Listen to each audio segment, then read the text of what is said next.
So we're in a Tesla S. Yep. So who are you? My name is Sahas Kata, and I'm the founder of Pepperdeck, and I'm here to show off a little hack I made on the weekend.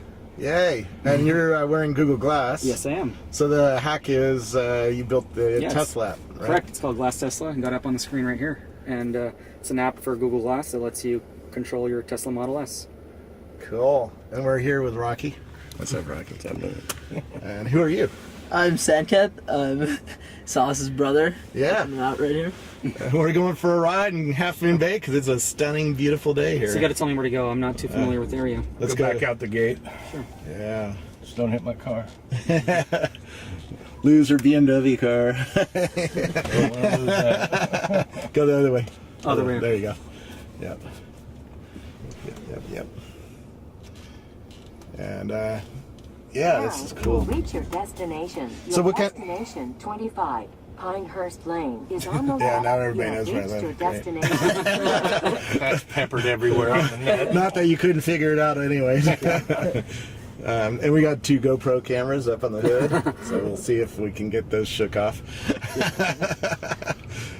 which will cause us problems. So what does the Glass app let you do? So it's got 2 aspects to it right now. One is viewing information, and the other is actually interacting with the car. Yep. So I'll talk about the first part of it, which is the viewing aspect. And do you want me to take a left or Yeah, right? right, sorry. Right, okay. So viewing, one of the things EV owners need to do is see how much power is in their car. So naturally, we let you see that. We let you see how many miles of range you're going to get, the percentage of battery in there, how much longer until your car completes charging, the voltage and the amps of power going into your car at any moment. Yeah. Those are a couple of the neat things you can take a look at. You can also see where your car is on a map, which is pretty neat. So if you ever forget where to park, it shows you the address as well as a pinpoint on the Google Maps. And then as for the car's actual secure state, will it be able to tell, like there's a graphic so you can actually see which door is open. Yep. So either the trunk pops open in the graphic if it's open, and same applies to each of the 4 doors and the front trunk as well. So that's a pretty neat little function you put in. And the last thing you can view right now is climate. So you can actually view the car's interior temperature at any given time as well as the exterior.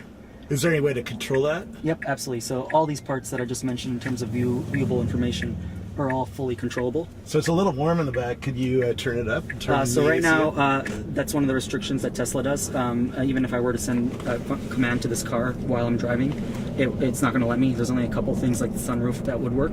Okay. So I can give that a shot as well.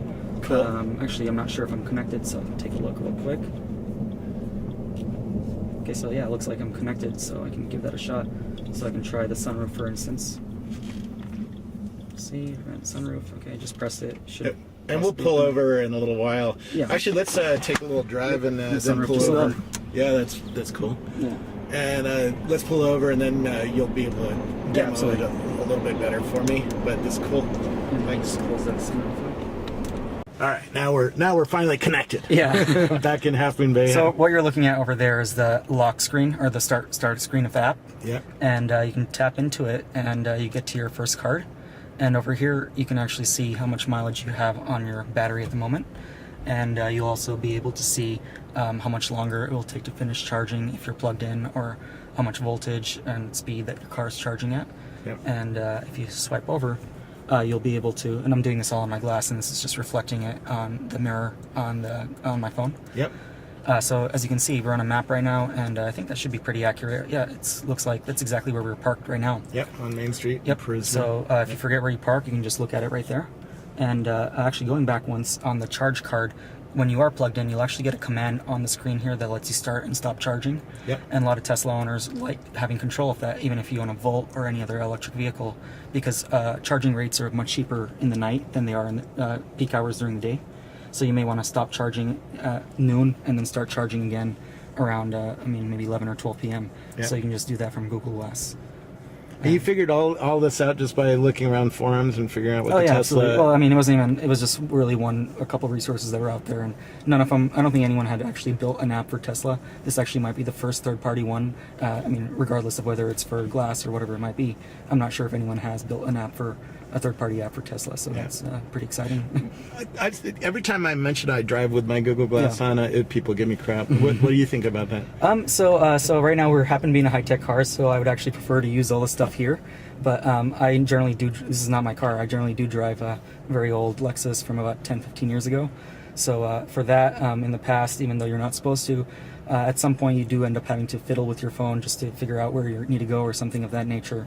But with Glass, I mean, when I'm using it for navigation, it's passive, so it's quiet, it turns off, and then as you're approaching a turn, the screen turns on, it gives you some sound and tells you what to do. So I find that a lot less distracting, since you don't need to take your hands off the wheel, and you don't need to look anywhere else. Your head's still on the road, and you can just glance up slightly for a split second until you're done interacting with it. I totally agree. I think it's far safer than looking down at this beautiful screen, by the way. Yeah. Because now your eyes are down here, exactly, not looking and at least forward. this car is pretty neat. This entire panel right behind the steering wheel is not an actual physical panel. It's also a full screen as well. Yeah. So actually, a couple of things that will appear on it is you get your navigation appears right here when you're getting a route.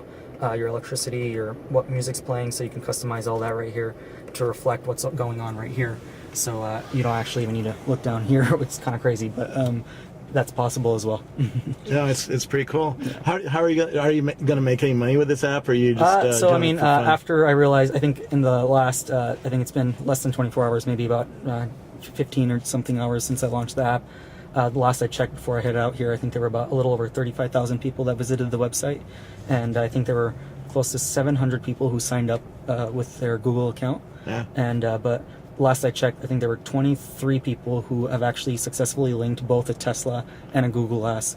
So my current user base is probably about 22 right now.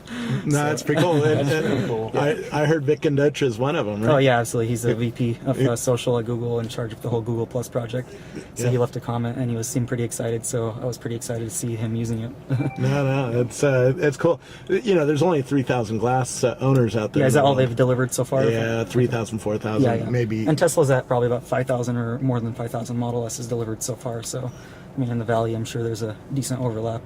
Yeah, I'm seeing a lot more of Tesla S's. Yeah. It's a beautiful car. I want one. Oh, absolutely. I just can't afford one for 2 or 3 more years until my car payments end. And they're having a much more affordable price range that Elon Musk is talking about, that car that's possibly as low as $30,000. So that should be pretty neat.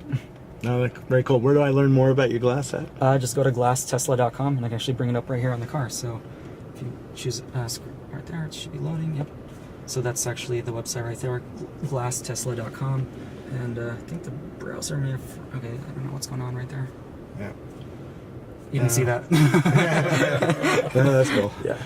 Well, very cool. Thanks so much for showing it to me. Did you want to see any of the commands? Or I'll play with it when I'm back home. Sure, okay, great. Thanks. Awesome.